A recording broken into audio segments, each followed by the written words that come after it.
আসসালামু আলাইকুম।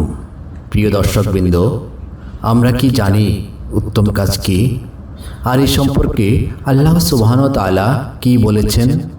উত্তম কাজ হলো সময় মতো নামাজ আদায় করা, বাবা মা সহ সবার সাথে ভালো ব্যবহার করা, অসহায়কে সাহায্য করা, জিহাদ করা, কারো প্রতি জুলুম বা অন্যায় না করা, সব সময় সত্য কথা বলা।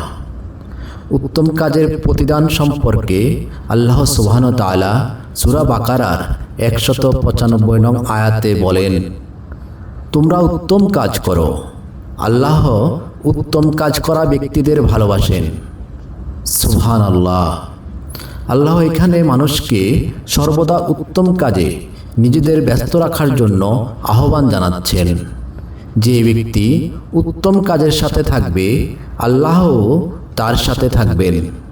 হে আরশের মালিক মহান রব্বুল আলামিন, আমাদেরকেও উত্তম কাজ করার তৌফিক দিন।